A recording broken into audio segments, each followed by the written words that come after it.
Olá, boa noite a todos. Sou o Dr. Felipe Rossi, cirurgião bariátrico de São Paulo, e essa noite estaremos aqui com especialistas de diferentes regiões do Brasil para participar do nosso Bari Live à distância, que nesse momento de isolamento se faz necessário.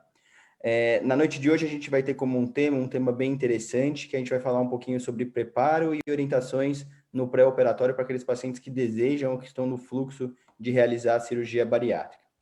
Bom, na noite de hoje nós temos 3 convidados. Do Mato Grosso, Juliano Canavarro, que é cirurgião bariátrico e cirurgião geral. Ele é presidente do capítulo do Mato Grosso da Sociedade Brasileira de Cirurgia Bariátrica e Metabólica, é diretor técnico da Gastro Mato Grosso e coronel médico da PM de Mato Grosso. Temos também na Bahia o cirurgião bariátrico Osiris Cassais. Ele é cirurgião bariátrico e atua na área de cirurgia bariátrica em Salvador. E o cirurgião bariátrico de Rondônia, Tiago Pata, que é presidente da Sobracil e da Sociedade Brasileira de Cirurgia Bariátrica do capítulo de Rondônia, e todos são membros titulares da sociedade, da International Federation of Obesity. Gostaria de dar as boas-vindas aos 3, lembrar que nessa noite a nossa transmissão é ao vivo pelo Facebook e pelo Instagram, e que quem estiver aí do outro lado da tela pode enviar para a gente algumas perguntas, que a gente vai conseguir ou tentar responder o maior número de perguntas possíveis. A proposta do Bari Live de hoje é trazer para os pacientes que querem fazer a cirurgia bariátrica informações sobre o preparo pré-operatório. Boa noite, Juliano. Boa noite, Osiris. Boa noite, Tiago. Sejam todos bem-vindos a esse Bari Live. Bom, Juliano, eu vou começar um pouquinho por você. Eu queria saber, Juliano, o que você pode explicar para a gente, para os pacientes que estão nos assistindo, quando que é a hora de fazer uma cirurgia bariátrica? Qual que é o momento adequado desse paciente?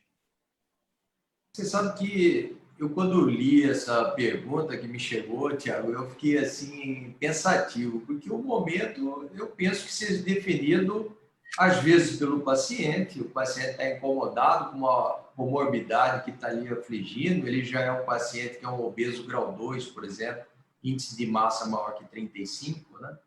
E às vezes ele é só obeso e já super obeso ou obeso mórbido. Então, por outras vezes, é o médico que lhe assiste, é o ortopedista que fala: olha, esse problema na sua coluna só vai melhorar se você reduzir sua massa corpórea. Ele escuta do cardiologista: ó, sua pressão arterial está de difícil controle, eu acho que você tem que cuidar do seu peso. Quer dizer, por vezes são colegas que estão com esses pacientes no consultório que encaminham para o Dr. Tiago, Dr. Osiris, Dr. Felipe, né? Para que eles reduzam a sua massa corpórea. Mas, para isso, a gente é legalista. Então, a gente se baseia em resoluções do Conselho Federal que estabelece que você já tem que ter sua obesidade há 5 anos, há 2 anos, pelo menos, de tratamento dessa obesidade com insucesso de tratamento, com só tratamento clínico, né? E você preencher aqueles requisitos que as resoluções que são lei para a gente, né, do Conselho Federal, estabelecem. Não sei se conseguisse responder. Foi ótimo, Juliano. Acho que essa é a ideia mesmo. Osiris, boa noite, seja bem-vindo.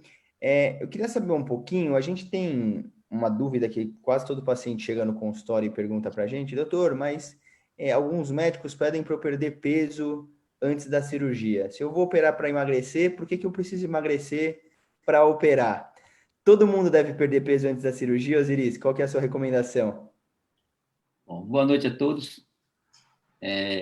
Obrigado pelo convite da sociedade. É um prazer estar aqui. Bom, se fosse fazer essa pergunta, eu diria que todos deveriam perder peso. É claro. É muito melhor um paciente chega para você no consultório com 100 quilos, depois você operar ele com 90. É muito melhor depois de ele chegar com 100 e você operar ele com 120. Isso é óbvio.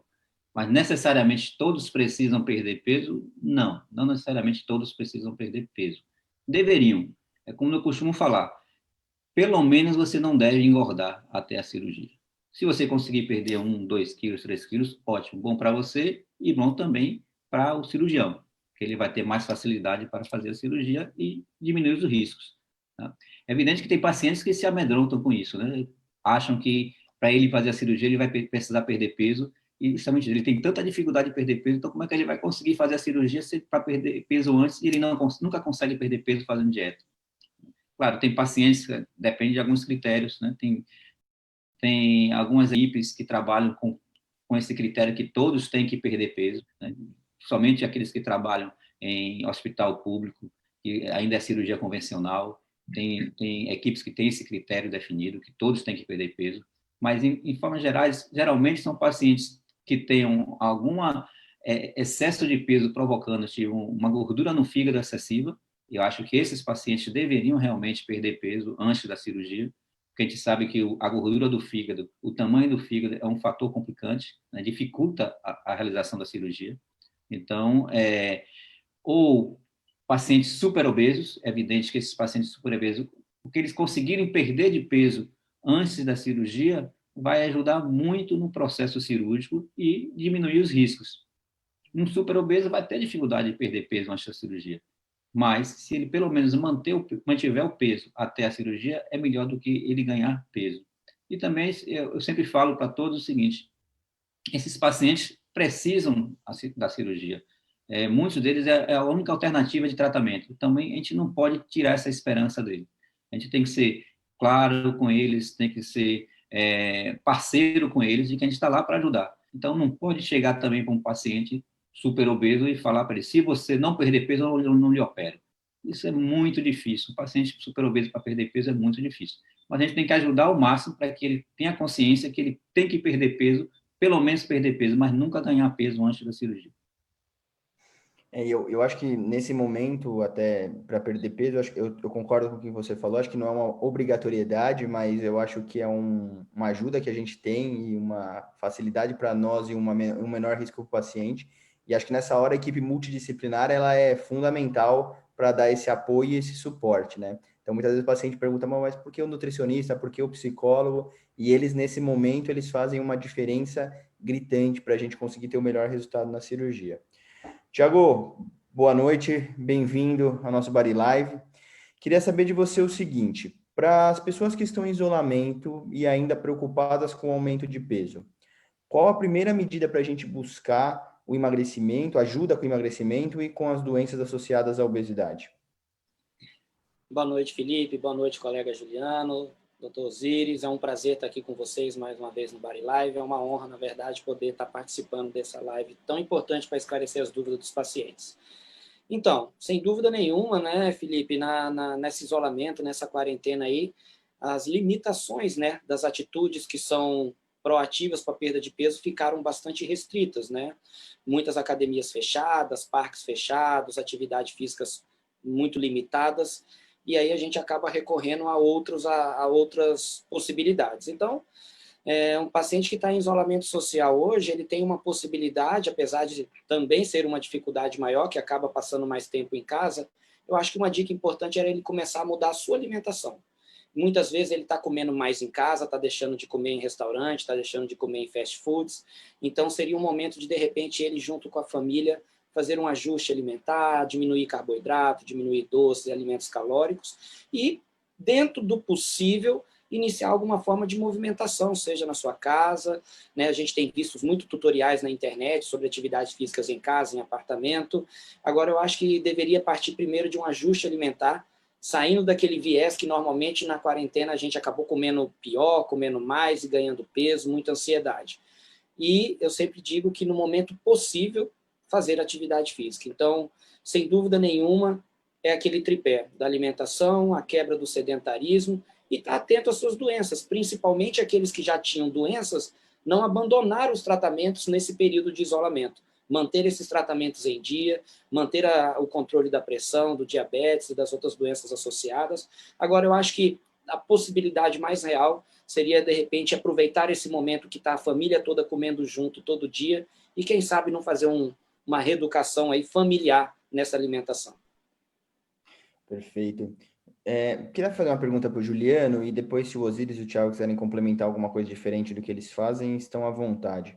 Juliano, eu queria saber assim, o que você dá de recomendação no pré-operatório para o paciente que vai operar? Qual que é a sua recomendação base aí para esse paciente? Tiago, nós aqui na Gastro, a gente teve a felicidade de devagarinho montar um grande time, sabe? São pessoas assim fantásticas, já estão trabalhando há anos juntos. Então a gente tem grupos aqui da psicologia, né? A gente tem grupos da nutrologia, tem nutricionista.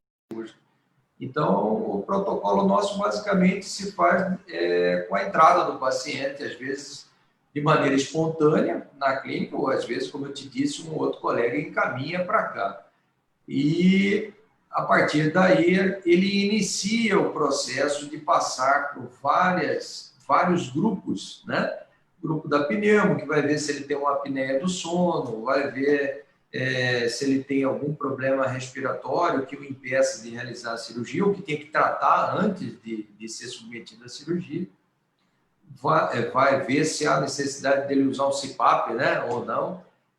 Aí ele vai na cardiologia, está tudo ok, faz lá os exames todos necessários, está liberado. Ele passa no colega, aqui o nosso endocrinologista, o Dr. Breno, ele dá uma avaliada sobre o ponto de vista endocrinológico, se não é um hipotireoideu, né, que está descompensado, então ele vai fazer uma busca nesse sentido. Ele vai também no colega da psiquiatria, ele vai também passar pela nutricionista, vai passar pelo nutrólogo, vai fazer uma impedância, ver lá a distribuição da gordura dele, como é que está. E se todos concordarem que ele está em condições ele retorna para o cirurgião. Aí o cirurgião, baseado nessas informações extraídas de consultas e exames, nós procuramos estabelecer qual é a cirurgia ideal para ele. Ah, doutor, eu sou um beliscador, eu adoro doce, eu belisco eu tenho um refluxo que é insuportável. Eu não vou fazer uma gastrectomia vertical nesse paciente, que é bem provável que ele não vai ter sucesso com essa cirurgia. Ah, eu sou um comedor de volume, não tenho refluxo nenhum, eu tenho a hora certa de comer e como um volume muito grande. Às vezes ele é submetido a uma gastrectomia vertical e ele vai ter sucesso.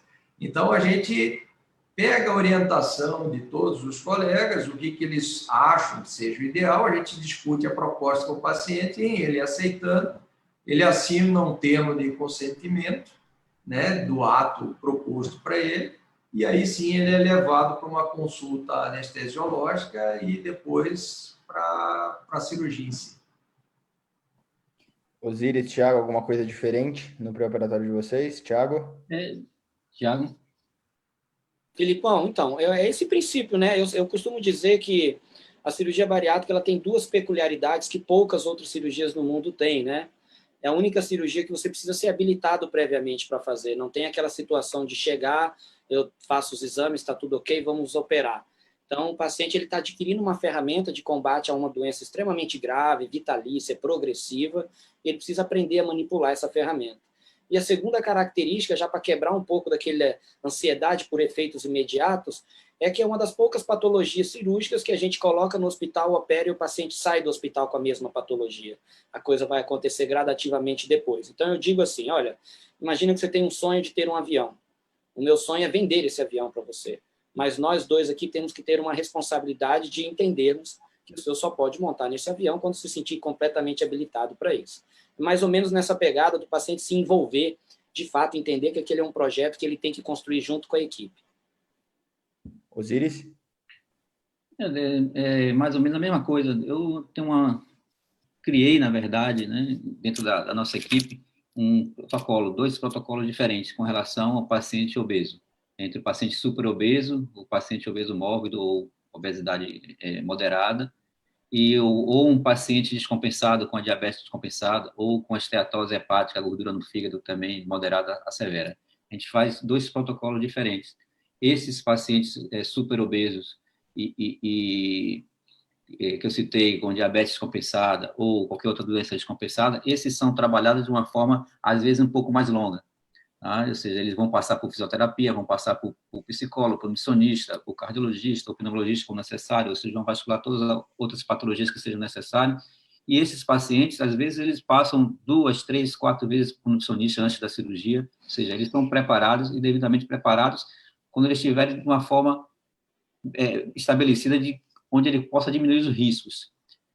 Os pacientes outros, ou seja, obesos mórbidos, obesidade moderadas, com doenças associadas que não tenham muita gravidade, esses pacientes eles levam um menor tempo de preparo. né? Ou seja, geralmente são 2 consultas prévias de cada um da nossa equipe, e eles são devidamente orientados, mas geralmente se tem um preparo um pouco mais rápido do que esses outros pacientes superobesos. Geralmente a gente faz essas 2 diferenças de protocolos para esses pacientes. Perfeito. Pessoal, eu vou entrar um pouquinho no tema agora, que é o tema da moda, né, que é o Covid, e que isso impactou muito nas rotinas nossas aí do dia a dia. A gente estava conversando até um pouquinho aí, quem está do outro lado sabe que a gente estava conversando um pouquinho aqui antes de a gente entrar online, falando um pouquinho da realidade de cada lugar. E eu acho legal do Body Live isso, porque como a gente tem aí, é claro que a gente não vai ter representação de todos os estados aqui no Brasil, mas a gente tem hoje aqui pelo menos 4 representações diferentes aí. E eu queria começar pelo Osiris. Osiris, queria que você dissesse como está sendo essa rotina do Covid, se tem alguma regra pré-operatória na Bahia, o que está acontecendo. Depois quero ouvir na sequência o Juliano e depois o Thiago, e eu depois dou um panorama de como está aqui em São Paulo, até para a gente deixar isso claro para os nossos pacientes. Bom, aqui na Bahia, vou falar mais especificamente aqui em Salvador, nós estamos retomando aos poucos a normalidade, né? Os hospitais, principalmente os hospitais maiores aqui, os hospitais mais estruturados, eles optaram em trabalhar diretamente com Covid. Então, suspenderam as cirurgias eletivas e, gradativamente, eles foram voltando. Então, alguns hospitais começaram a operar as eletivas gradualmente a partir de junho, outros hospitais começaram agora em julho, né? Então, assim, ainda está uma coisa bem recente, nós estamos no começo de setembro. As cirurgias eletivas estão voltando de uma forma gradual, mas ainda lenta. E, assim, alguns cuidados tivemos no início com esses pacientes, em relação à cirurgia bariátrica, com o teste, né? Os pacientes, todos esses que irão ser submetidos à cirurgia, eles estão fazendo um teste, o RT-PCR, que é aquele suave, para poder detectar se o paciente estava positivo ou não. Esse paciente estando positivo, é evidente que não era realizada a cirurgia. Esses testes, geralmente, inicialmente demoraram até 36 horas, mas depois passaram a ter um resultado de 24 horas. Alguns hospitais também faziam também a tomografia de tórax, de rotina para todos esses pacientes. E atualmente a maioria só estão fazendo o RT-PCR. Ainda está tendo um número de cirurgias abaixo do esperado, de cirurgias bariátricas, né? Mas os hospitais estão bem preparados para receber os pacientes, e o que falta atualmente, que eu estava falando há pouco, falta mais uma divulgação, não digo nem do hospital, mas da mídia, reforçar justamente, fazer uma campanha com relação aos pacientes obesos, a necessidade que eles precisam de tratamento, principalmente nessa época, né? Eu acho que é um momento ideal para tratamento, não esperar mais na frente, né? Ou seja, correr um risco maior de se infectar, ou seja, o quanto antes se tratar, melhor. Aqui ainda está uma coisa gradativa, até no início a gente tinha dificuldade pré-operatória, porque as endoscopias ainda não estavam sendo feitas de rotina, né? Que era um exame que a gente faz de rotina, que é a endoscopia digestiva. Alguns exames com espirometria também não estavam sendo feitos de rotina, então, assim, a gente estava tendo dificuldade, então, até para começar a fazer cirurgia bariátrica, a gente estava tendo um pouco de dificuldade, até pelos exames pré-operatórios, que nem todos ainda estavam sendo realizados, que tinha sido suspensa pelas equipes que trabalham nos hospitais de grande porte. Juliano? Aqui também eu penso que não tenha sido muito diferente, Felipe, mas nós tivemos cuidados até com o reforço da segurança dos pacientes que adentravam a clínica, até com aquela colocação de um tapete antisséptico, você tinha que pisar e para não propagar a doença para dentro, passar, alcoolizar a mão, anteparo de acrílico para as secretárias, distanciamento dos pacientes nas poltronas, né? Mas a gente também, sempre quando fazia esse preparo, a gente, na véspera da cirurgia, solicitava um RT-PCR, o suave, como o Zides falou, né? Agora, uma coisa aconteceu. Por quê? Porque nossa clínica é próxima a um grande hospital, um hospital bem referência aqui em Cuiabá, Mato Grosso, e esse hospital ficou muito referência para a Covid. E a gente entendeu que, nesse momento, era oportuno começar a operar em outro hospital que tivesse mais Covid-free, vamos falar assim. Que era um hospital mais cardiológico, onde se faz mais cirurgia cardíaca, não tinha tanto movimento de Covid lá e nós preferimos fazer lá.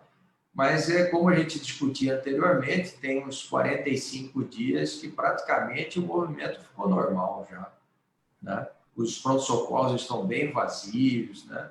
As taxas de ocupação de leitos, tanto de enfermaria, apartamento e UTI também já estão reduzindo, né? Eu acho que acreditar e seguir em frente. Tiago, qual que é a realidade sua aí no norte do país? Então, Felipe, aqui a gente também está numa fase um pouco melhor agora. Realmente os casos vêm diminuindo. Rondônia foi um estado que não se sabe muito porquê, mas precocemente alcançou uma curva ascendente muito rápida de casos. Não sei se de repente pela proximidade ao Amazonas, Manaus, enfim. E os protocolos muito similares, a gente só tem uma diferença aqui, que o RT-PCR para a gente é um pouco mais difícil, porque nós temos uma demora ainda, agora que os laboratórios estão começando a diminuir esse prazo, mas às vezes demorava 3, 4, 5 dias, e aí nessas situações a gente acabava optando pela tomografia, 48, 72 horas, ou até mesmo no dia da internação desses pacientes. De junho para cá vamos voltando à nossa rotina praticamente normal. Uma coisa bem interessante que aqui a gente tem duas realidades. A capital do estado, ela tem realmente os hospitais com fluxo maior de Covid, até porque drena de muitas cidades do interior daqui, que tem uma estrutura muito ainda básica, e no interior, nos locais que tem os hospitais que a gente opera, teve um fluxo menor de Covid. E a parte legal de tudo isso daí, Felipe, que não só comigo, como com todos os outros colegas que a gente conversa no grupo do capítulo aqui, nós não tivemos ainda caso de contaminação intra-hospitalar, então os fluxos estão funcionando bem, a cirurgia está conseguindo ser realizada com bastante segurança, e é importante passar essa mensagem para a população. Os hospitais se adaptaram para isso, e também tem uma realidade que somos nós no centro cirúrgico, né, Felipe? A vida toda nós tivemos preocupação com asepsia, esterilização, com outros vírus, então não é uma coisa muito nova para a gente dentro do centro cirúrgico, a não ser uma máscara mais potente, um cuidado a mais, mas esses cuidados para nós já é uma rotina, então acredito que estamos muito próximos de ir retomando a nossa normalidade aqui. Aqui em São Paulo a gente tem duas realidades diferentes, né? Que falou de Grande São Paulo, não vou me ater muito ao interior de São Paulo, porque realmente eu não sei como estão as coisas lá, mas na Grande São Paulo aqui a gente tem o serviço público e o serviço privado, né? O serviço público ele ainda está com um alto número de alguns pacientes de Covid, então a gente sabe que as cirurgias eletivas hoje estão bem restritas, e eu particularmente desconheço ainda algum serviço que voltou a fazer cirurgia bariátrica aqui na região de Grande São Paulo. Já os hospitais privados, acho que eles acabaram se preparando tanto e a demanda acabou não sendo tão grande quanto imaginava do número de Covid.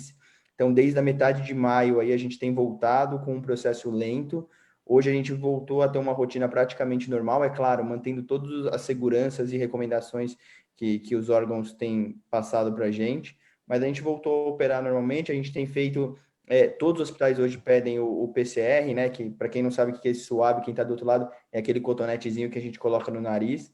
E alguns hospitais têm pedido, além do PCR, têm pedido a tomografia de tórax como o exame de rotina no pré-operatório 48 horas antes.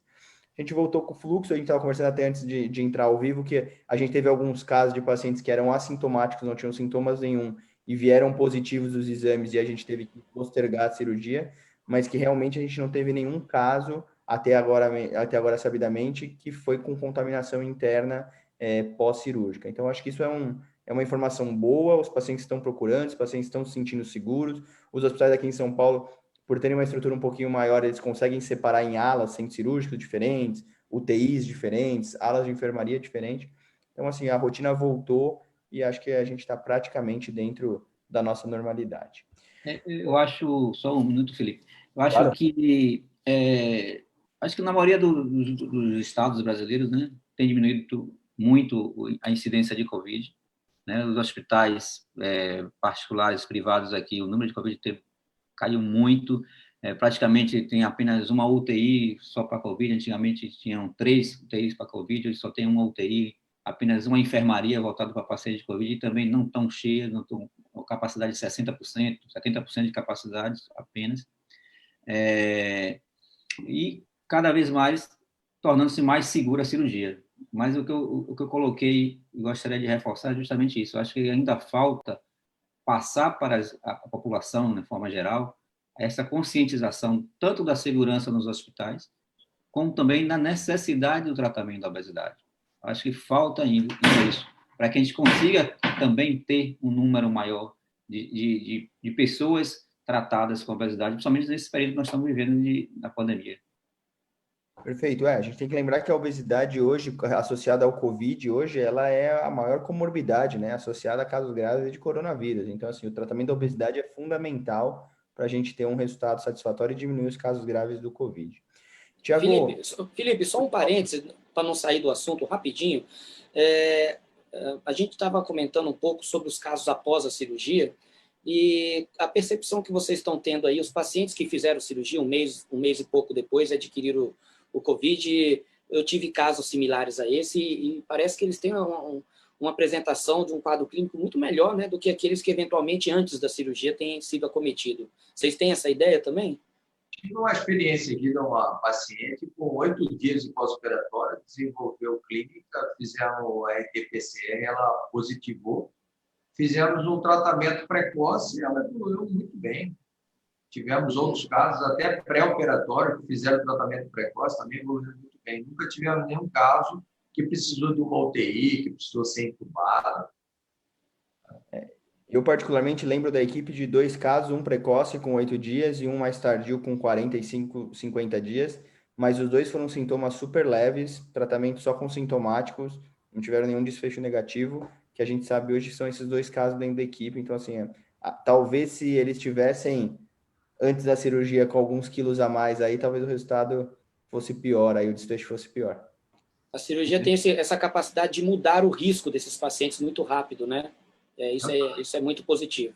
Eu tive um caso interessante, que foi uma paciente no pré-operatório, que ela testou positivo o RT-PCR, então a cirurgia foi suspensa, ela ficou, foram 25 dias para poder remarcar a cirurgia, e quando foi remarcar, repetiram o RT-PCR que deu positivo novamente. Mas aí o infectologista do hospital fez a consulta com ela, avaliou, ela não tinha sintomas desde primeiro exame que deu positivo, ela era assintomática, ela continuava assintomática, e mesmo assim ela foi submetida à cirurgia e está bem, tranquilamente, bem melhor do que antes. Bom, vamos lá, que nós estamos chegando à metade do nosso Body Live, a gente tem muita coisa para conversar ainda hoje aqui, senão a gente vai estender bastante aí.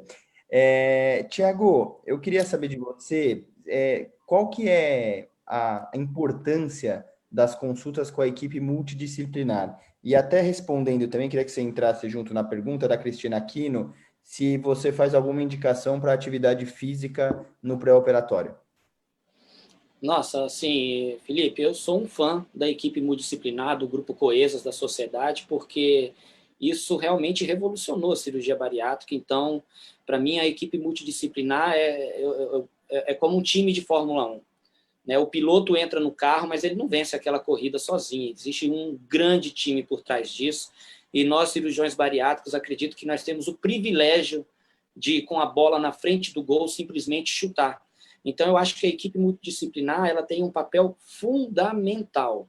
Eu acho que beiraria a loucura fazer uma cirurgia hoje em um paciente que não teve um devido preparo por uma equipe multidisciplinar, pelo menos básica, que comporte a questão de saúde mental, a questão nutricional, a questão endocrinológica, cardiológica, fisioterapêutica e atividade física.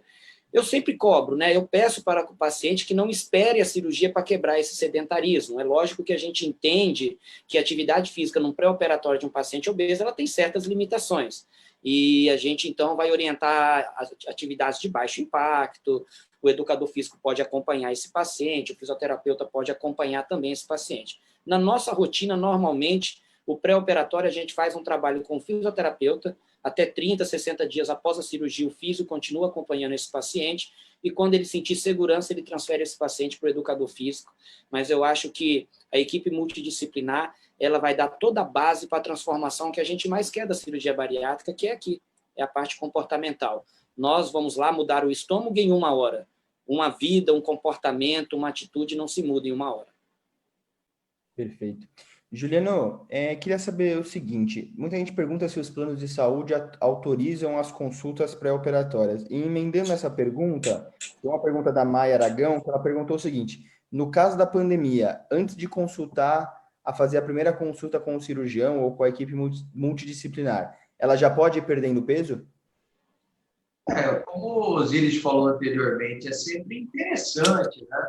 Alguns pacientes verdadeiramente não conseguem, até porque, como o Tiago falou, esse paciente vai chegar com você, às vezes, com artralgia, né, dores na planta do pé, ele não consegue fazer uma caminhada, ele não consegue mesmo. Não é questão de não querer. Às vezes ele até quer, mas ele tem dificuldade.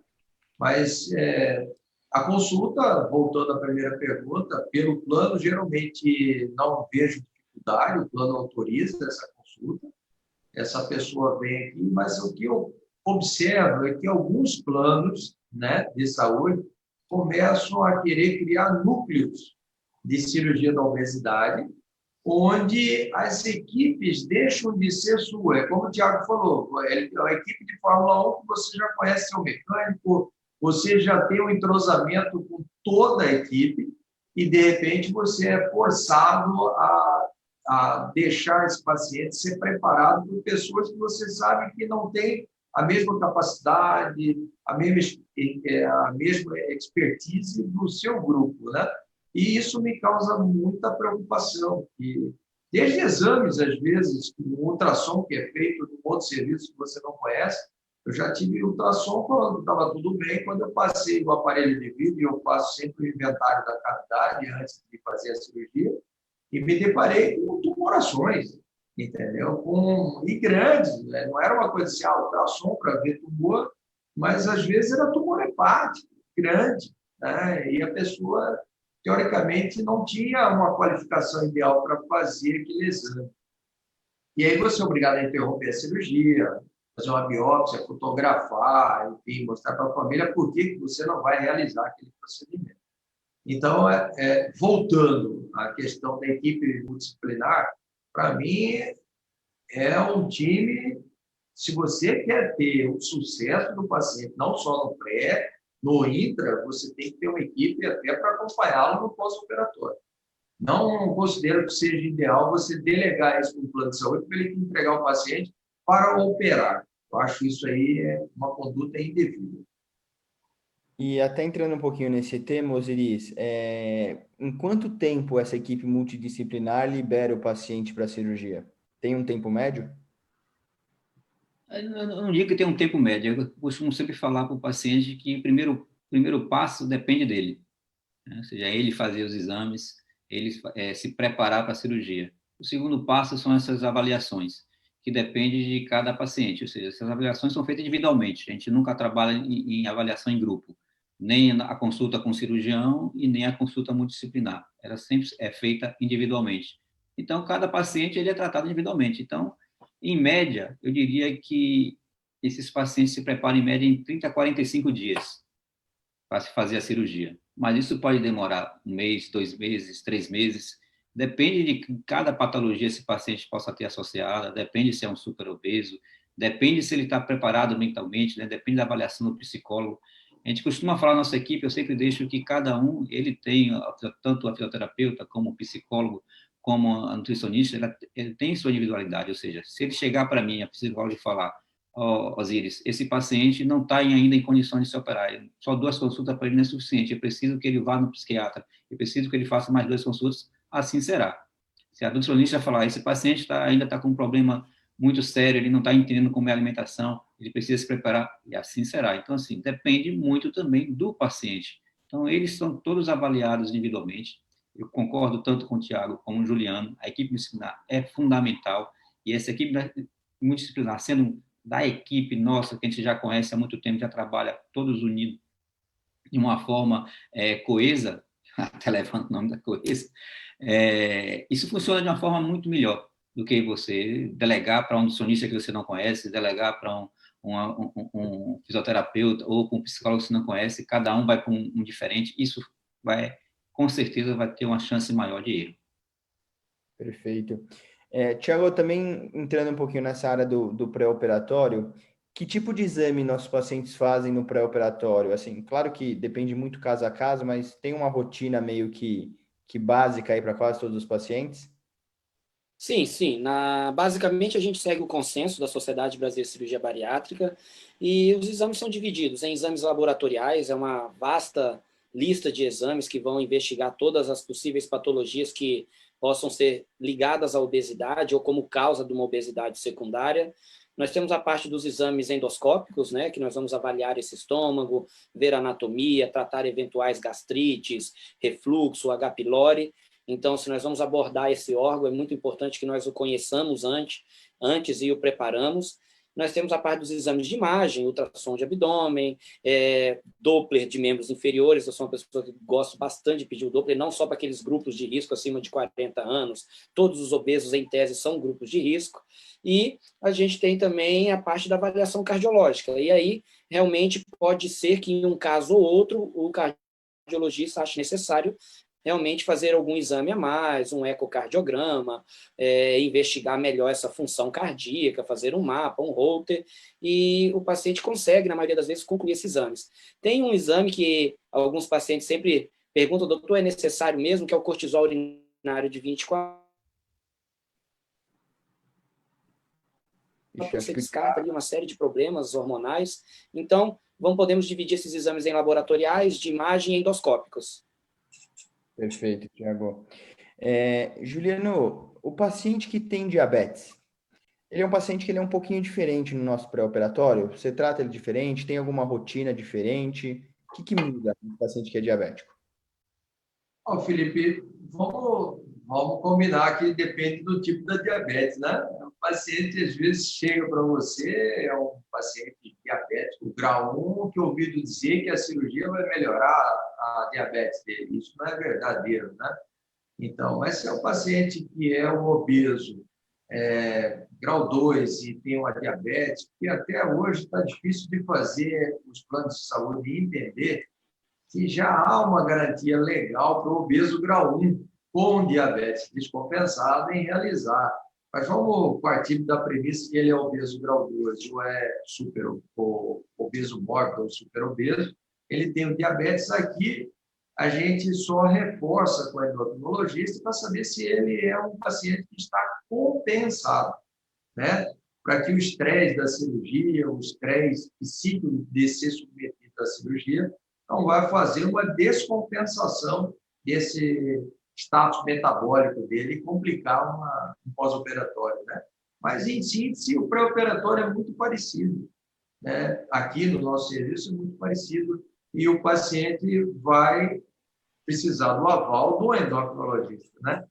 E aí, se ele falar, não, ele está ok para operar. Não, ele não está ok para operar. Ele precisa reduzir essa glicemia, vamos estabilizar, vamos baixar essa hemoglobina glicada aqui para tanto, aí dá mais segurança para a equipe cirúrgica, né?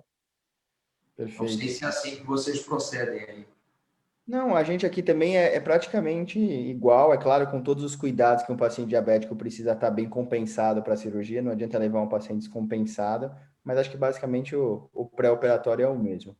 Osiris, você já conversou um pouquinho antes com a gente, falou um pouquinho sobre a importância da perda de peso, e você tocou no assunto falando sobre a importância da perda de peso e a gordura no fígado, que é a famosa esteatose hepática. Qual que é a importância do preparo da cirurgia relacionada à esteatose hepática? Bom, Felipe, a esteatose hepática, a gordura do fígado, por muito tempo ela foi subestimada, né? Muita gente com esteatose achava como se fosse uma coisa banal. Depois de um tempo ela começou a ser mais valorizada, né, por causa da relação com a própria hepatite, né? O aumento de hepatite por gordura no fígado acabou sendo maior do que a hepatite viral, né, do que até a própria hepatite alcoólica. Então, isso tornou-se uma doença que foi muito mais estudada e muito mais levada a sério. Para a cirurgia bariátrica, é um dos critérios que a gente usa justamente para definir um preparo maior antes da cirurgia, inclusive até muitas vezes com a necessidade de perda de peso.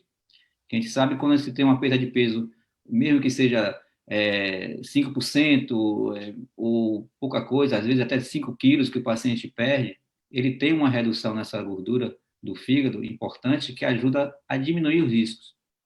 A própria cirurgia laparoscópica, né, que hoje é muito mais difundida, o fator do fígado aumentado de tamanho, ele é uma chance maior de complicação, dificulta muitas vezes a realização da cirurgia, porque o fígado ele cai por cima do estômago, né?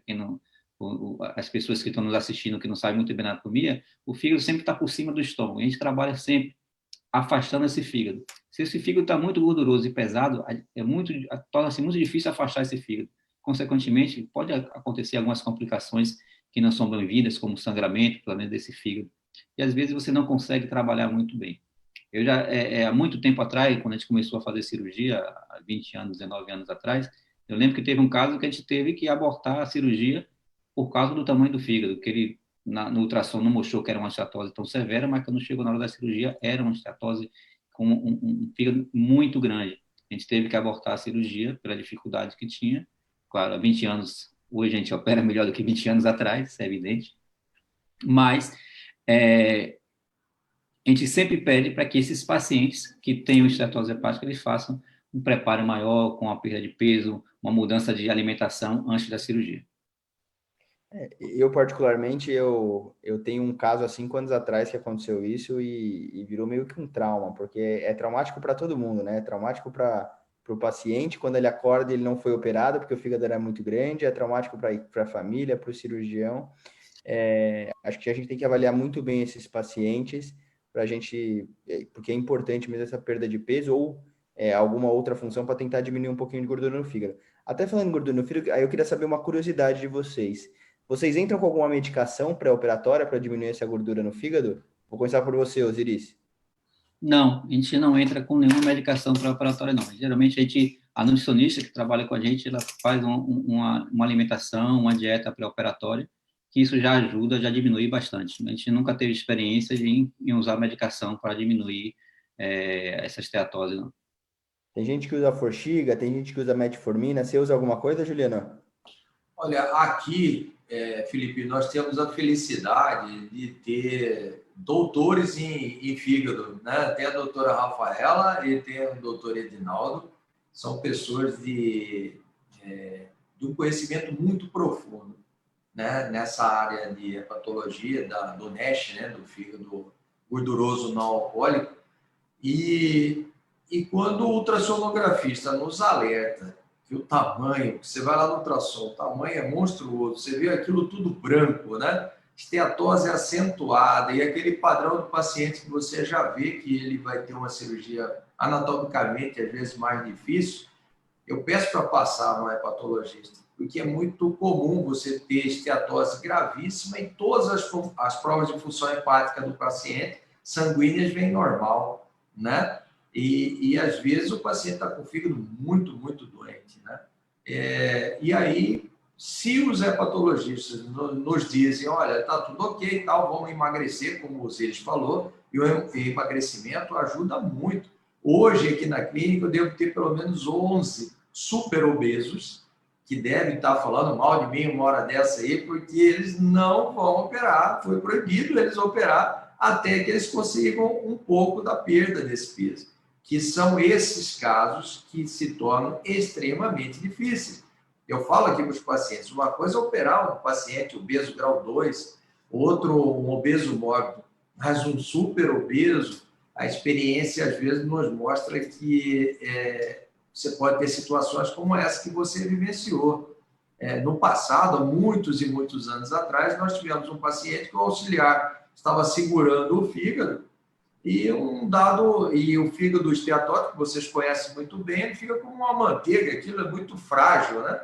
E ele apoiou a mão e quando ele deixou de apoiar a mão, nós praticamente pegamos uma parte do fígado e tivemos que retirar, foi feita uma hepatectomia pela pinça que estava segurando o fígado.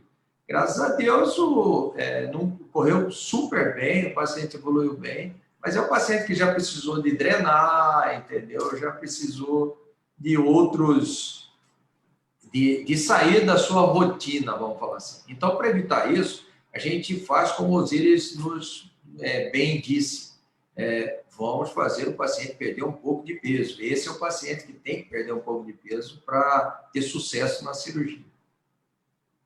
Perfeito. Antes de entrar um pouquinho no assunto de pacientes acima de 60 anos, o Juliano falou um pouquinho sobre pacientes não obesos, mas portadores de diabetes. E até respondendo a pergunta da Edna aqui, ela fala que o irmão dela não é obeso, mas ele é diabético e ele queria fazer a metabólica para se livrar da diabetes.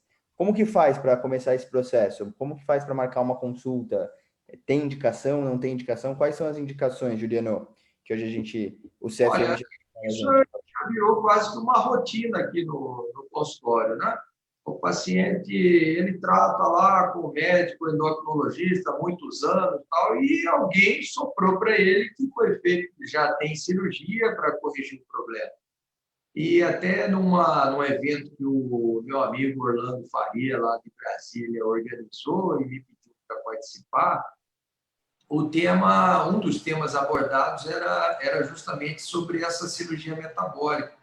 E, assim, toda a literatura hoje mostra que, nos casos de diabetes grau 2, né, do paciente que não está, já está usando 2, 3 medicamentos para controle da glicemia, ou já entrou em uso de insulinoterapia, né, e está com uma qualidade de vida reduzida por conta dessa diabetes, ele não está conseguindo manter ali sua hemoglobina glicada abaixo de 7, né? Para ser considerado alguém que está controlado metabolicamente. Então, me parece que a literatura nos mostra de maneira bem clara que o tratamento cirúrgico, né, a exclusão do duodeno, você consegue, através das incretinas, dos hormônios intestinais, a fazer um controle, às vezes, 6 vezes superior do que o medicamentoso, né? Então, é uma chance que eu acho que o paciente tem direito, tanto é que o Conselho Federal de Medicina, bem como a sociedade, já se posicionaram favorável para os pacientes com IMC de obesidade grau 1, né, acima de 30, mas a gente ainda tem uma certa resistência dos planos de saúde, né? Sim, e acho que até vale aqui a lembrança, né? Essa campanha aí entre obesidade grau 1 e diabetes é uma campanha que a sociedade vem lutando muito, vem brigando muito. A gente conseguiu aprovação pelo CFM para liberação da cirurgia. Agora a gente está na alçada para tentar essa liberação dos planos de saúde. Quem estiver nos ouvindo e quem quiser saber um pouquinho mais, a própria sociedade hoje tem um site que é direcionado para esse tipo de paciente, chama vidanovametabolica.org.br. Lá a gente fala muito sobre o tipo de cirurgia, quais são as indicações, o que isso vai alterar nesse paciente. É um site focado e direcionado para esse perfil de paciente com M130 e 35 e diabético tipo 2. Bom, Tiago, vou entrar num assunto um pouquinho espinhoso, diremos assim. Pacientes acima de 60 anos, a gente sabe que hoje a gente tem operado esses pacientes de rotina, isso virou uma rotina para a gente, porque os pacientes hoje de 60 anos são pacientes que são rígidos, jovens, que conseguem tolerar a cirurgia sem nenhum tipo de problema. Mas neste momento que a gente fala do Covid, é hora de operar, não é hora de operar? Como que vocês estão trabalhando por aí, Tiago? Então, Filipão, na verdade, a Sociedade Brasileira de Cirurgia Bariátrica, ela tomou um posicionamento muito preciso no começo da pandemia, porque surgiu todas aquelas dúvidas, paciente bariátrico é grupo de risco, não é grupo de risco, e ela lançou, então, uma carta comum de orientação, um protocolo, né, de como nós manejaríamos esses pacientes durante a pandemia, e, de fato, não.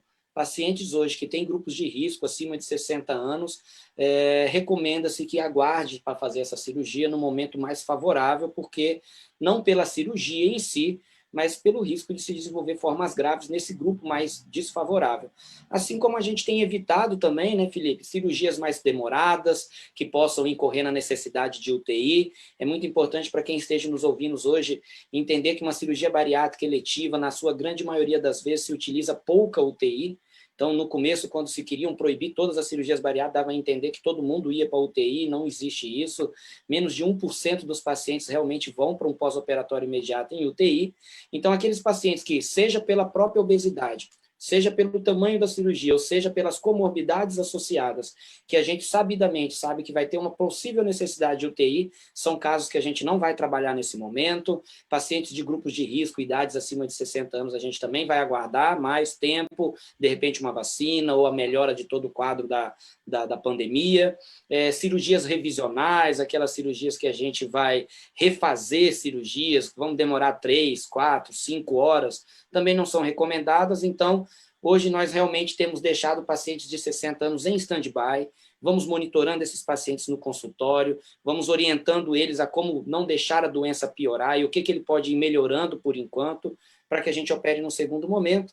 E só para fechar, eu também tive uma experiência dessa de um grande fígado, que tive que abortar uma cirurgia, porque na passagem do primeiro trocáter eu já belisquei o fígado, e aquilo ali foi muito frustrante, realmente um paciente muito grande, e eu também gosto de trabalhar muito a perda de peso quando eu identifico uma esteatose hepática severa. E acho que é isso daí, Felipe. Até falando um pouquinho sobre pacientes acima de 60 anos, não sei se o Juliano e o Osiris querem comentar, a gente entende o momento da pandemia, claro, a gente tem sido mais criterioso desses tipos de paciente, mas acho que também depende um pouquinho de como está aquele paciente, parte de convênio, liberação, olha, nós vamos operar daqui 6 meses, mas doutor, daqui 6 meses eu não tenho mais o convênio, eu não tenho a chance, ou eventualmente tem algum problema mais complicado que precisa resolver, a gente tem sido um pouquinho mais agressivo nesse momento, em alguns poucos casos, mas eu acho que a ideia é essa mesmo que o Thiago passou. Juliano, queria saber de você o seguinte: qual a maior dificuldade dos pacientes dias antes da cirurgia? Antes da cirurgia, eu acho que é a ansiedade, né, Felipe, de você ter que encarar, mas graças a Deus nós temos uma dupla dinâmica aqui da psicologia associada à psiquiatria, que eles trabalham muito bem. O paciente, quando eles trabalham, o pré-operatório desse paciente é impressionante como que o paciente fica confiante, ele sente confiança, a equipe passa para ele a confiança, isso desestressa o paciente antes da cirurgia. Então, eu acho que, assim, por isso, voltando àquela questão de você ter o seu time entrosado, você pode chutar a bola lá para o outro lado, como o Thiago falou, que você já sabe que seu companheiro vai estar ali sem você olhar. Então, está todo mundo entrosado nesse pré-operatório em passar essa confiança para o paciente. Eu acho que por isso que eu insisto tanto para alguns gestores aí de planos, né, principalmente cooperativas, às vezes, que insistem em querer represar o doente. O paciente mora numa cidade do interior e é obrigado a vir, às vezes, para passar no psicólogo dele 5, 6, 10 vezes, entendeu? Eu falo, mas eu não tenho dinheiro para pegar ônibus para ir aí, para fazer tanta consulta, precisa disso mesmo, doutor? Né? Então, quando o paciente vem do interior e entra num ambiente como a gente tem, que você consegue fazer tudo, ele não precisa ficar nem se deslocando, você transmite ao mesmo tempo facilidade e confiança para o paciente. Né? Se o paciente estiver bem preparado mentalmente e fisicamente para a cirurgia, ele passou por você, ele confia no Dr. Felipe, confia na equipe do Dr. Felipe, isso é fundamental. Agora, o paciente foi preparado por A, B e vem te conhecer para operar, eu acho que é difícil. Perfeito. É isso. Osiris, fala para a gente um pouquinho sobre se o jejum prolongado ele interfere no intraoperatório. Então, assim, tem muita gente que fala assim, eu vou ficar 12 horas em jejum, 8 horas em jejum, quero ficar 24 horas em jejum antes. Como que funciona esse jejum prolongado? Ele ajuda, ele não ajuda? O que você tem para dizer para a gente? Jejum antigamente a gente deixava o paciente em jejum até, às vezes, 24 horas de jejum, né? Não só em cirurgia bariátrica, mas cirurgias digestivas, era um jejum muito prolongado, né? Hoje existem alguns planos, algumas condutas, né? Tem protocolo ERAS, né? Que fala sobre, dentre essas coisas, também de jejum prolongado, em termos também de excesso de hidratação após a cirurgia.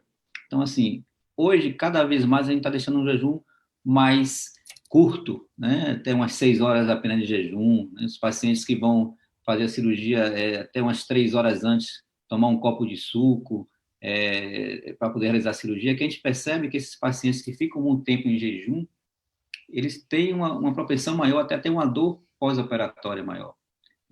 E também, assim como também uma hidratação venosa, né, excessiva também pode provocar um número maior de enjoos, como também do abdominal. Então, hoje, a gente sempre pede para os pacientes fazer um jejum, mas não um jejum de 12 horas 6 horas. Geralmente é um jejum no máximo de 6 horas. Né? Geralmente os pacientes que vão se operar logo no primeiro horário, então geralmente no máximo 6 horas de jejum. Também, até falando do jejum, voltando para o outro lado, que não sendo um jejum, que a gente pede também para os pacientes é não fazerem aquelas despedidas antes da cirurgia, né? Um dia, 2 dias antes, vai comer churrasco, para se despedir de churrasco, comer pizza para se despedir de pizza. Isso também é prejudicial, porque isso a gente consegue perceber na cirurgia os pacientes que fizeram as despedidas, né? Que ficam aquelas gordurinhas depositadas na parede do intestino. Então, tanto não deve ser um jejum prolongado e também não deve se fazer essas despedidas que eles tanto gostam antes da cirurgia. Então, assim, hoje a gente sabe que é muito bom a gente deixar um jejum curto, né, no máximo 6 horas, antes da cirurgia, e também, após a cirurgia, voltar a se alimentar o mais rápido, mais precocemente, né, ou seja, liberar a alimentação dos pacientes da dieta líquida o mais precocemente, justamente para também diminuir a hidratação venosa, ou seja, aquele soro que o paciente toma, ele não tomar muito soro também. Tá bom. Tiago, eu vou te fazer a última pergunta e depois quero que você faça as considerações finais, e depois vou pedir para o Osiris e para o Juliano também fazerem.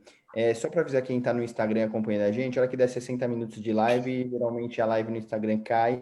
Se alguém quiser ouvir as considerações finais, nós estamos no Facebook ao vivo até a finalização do Body Live. Tiago, eu vou te fazer uma pergunta, eu queria até que você fosse um pouquinho mais sucinto, porque a gente poderia fazer um Body Live sobre ela, mas queria saber de você qual é a participação da família nesse pré e no pós-operatório da cirurgia bariátrica. E depois que respondesse, que você fizesse suas considerações finais.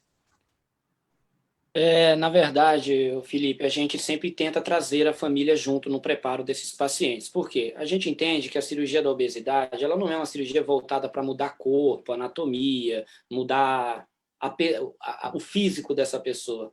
Vai muito além disso uma cirurgia da obesidade, mexe com comportamento, com autoestima, com imagem, com confiança, com desenvolvimento, com relações interpessoais.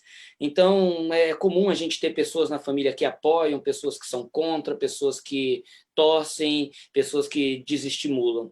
A gente tenta trazer, pelo menos os familiares mais próximos, pais, filhos e, de repente, irmãos, esposos, esposas, para que entenda que o processo não é feito de uma forma irresponsável, de que o paciente não está buscando uma cirurgia porque ele teve um estalo do dia para a noite e quer operar, e que a equipe está seguindo todo o ritual. Então, a família ela tem um poder muito importante de passar não só uma segurança para esse paciente de que ele vai ter um devido apoio em eventuais adversidades, mas também tem que ter um limite muito tênue, Felipe, porque às vezes se transfere também muita coisa do paciente para a família.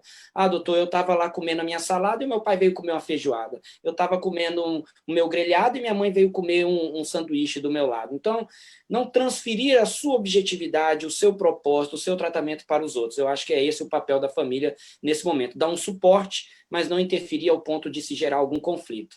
E gostaria de agradecer mais uma vez o convite, é uma honra estar aqui participando com vocês, estar vendo os colegas, a gente está com saudade desses encontros, e obrigado, Felipe, por tudo. E a mensagem que eu queria deixar, gente, em tempos de pandemia, houve muita informação, todo mundo virou médico, houve muita política por cima disso. Confie na tua equipe, confie no teu cirurgião, confie na tua psicóloga, no teu nutricionista.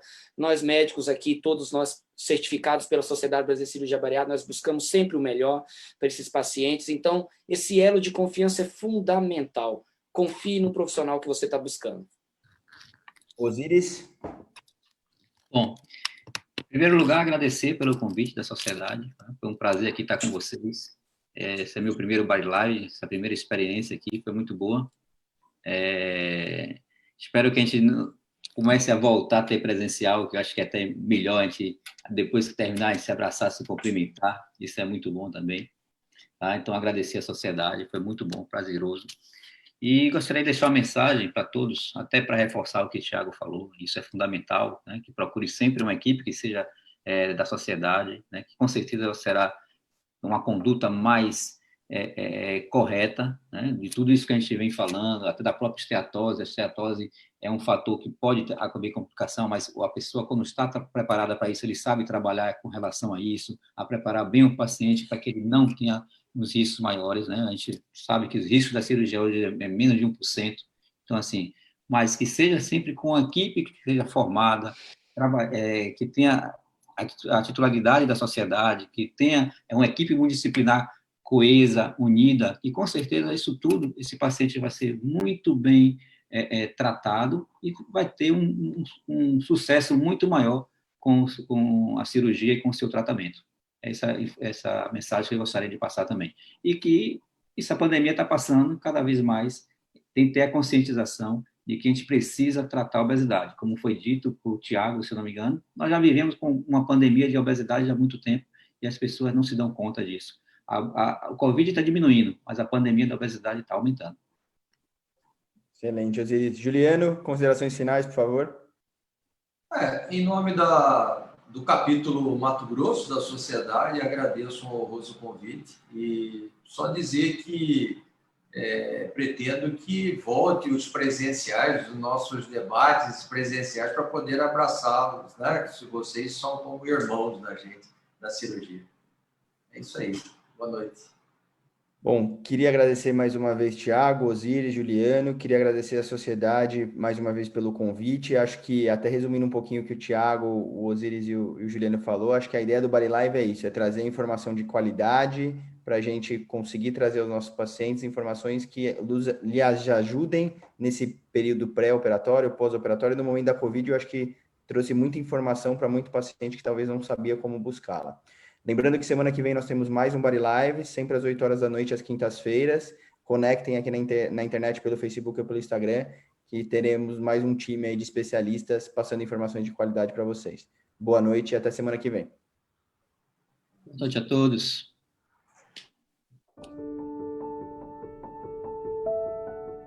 Eu tinha diabetes, ainda tenho diabetes, mas era de um controle muito difícil, né?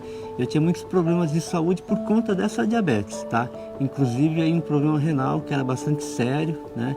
O médico havia comentado comigo, me alertado, inclusive, que se eu não conseguisse controlar os níveis de glicemia, fatalmente eu acabaria fazendo hemodiálise por conta desses problemas. Sim, tenho. Minha mãe era diabética, meus tios são diabéticos, eu tenho irmãos diabéticos, é aí uma herança familiar também, né?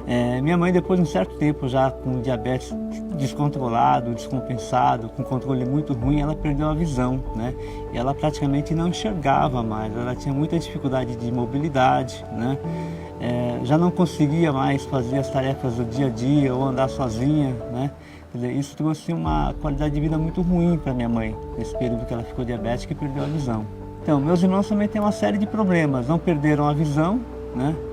Mas assim, tem as limitações que a doença traz, né? Limitações físicas, limitações psicológicas também, né? Porque, como eu te falei, o diabetes não traz só problemas físicos, né? Ele te deixa depressivo também por conta de toda a situação, de todos os problemas que a doença provoca, né? Então, sua cabeça também não fica legal por conta disso.